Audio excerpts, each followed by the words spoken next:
ഇപ്പൊ മിനിസ്റ്റർ പഴയ പ്രസംഗ പുലിയൊക്കെയാണല്ലോ, ഒരുപാട് കുട്ടികൾ ഈ പരിപാടി കാണുന്നുണ്ട്, രക്ഷിതാക്കളും അധ്യാപകരും ഒക്കെ. അപ്പം മിനിസ്റ്റർ ഇപ്പോൾ ഒരു കുട്ടിയാണെന്ന് സങ്കല്പിക്കുക, 10ാം ക്ലാസ്സിൽ പഠിക്കുന്ന കുട്ടി. അപ്പോൾ മിനിസ്റ്റർക്ക് ഇപ്പോൾ വിഷയം കിട്ടുകയാണ് പ്രസംഗിക്കാനായിട്ട്. വർത്തമാന ലോകം നേരിടുന്ന വെല്ലുവിളികൾ എന്ന വിഷയത്തെക്കുറിച്ച് 1 മിനിറ്റ് ഒന്ന് പ്രസംഗിച്ചാൽ മിനിസ്റ്റർ എങ്ങനെയായിരിക്കും പഴയ കാലത്തെ ആ പ്രസംഗത്തിന്റെ ശൈലിയിൽ? നമ്മൾ ഈ രാഷ്ട്രീയം വിട്ടിട്ട് സ്കൂൾ കുട്ടിയുടെ നിലവാരത്തിലൊരു പ്രസംഗം തുടങ്ങും. നമ്മൾ പ്രിയപ്പെട്ട സഹോദരി സഹോദരന്മാരെ എന്ന ആശംസയോടുകൂടി തന്നെ തുടങ്ങും.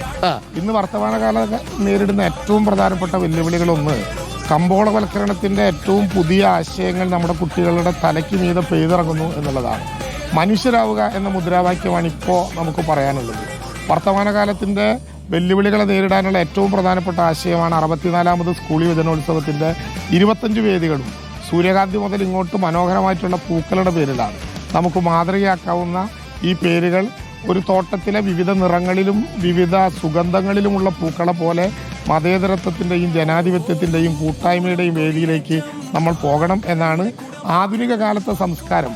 വഴിതെറ്റിപ്പോകാൻ ഒരു കാരണവശാലും നമ്മളെ പ്രേരിപ്പിക്കാതിരിക്കാൻ പിന്നിട്ട കാലത്തിന്റെ പാരമ്പര്യത്തോടെ ആത്മവിശ്വാസത്തോടെ പോകണം. നമസ്കാരം. Okay, very good.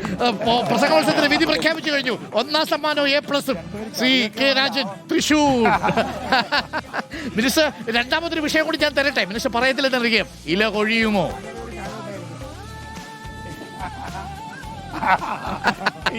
തുടരും.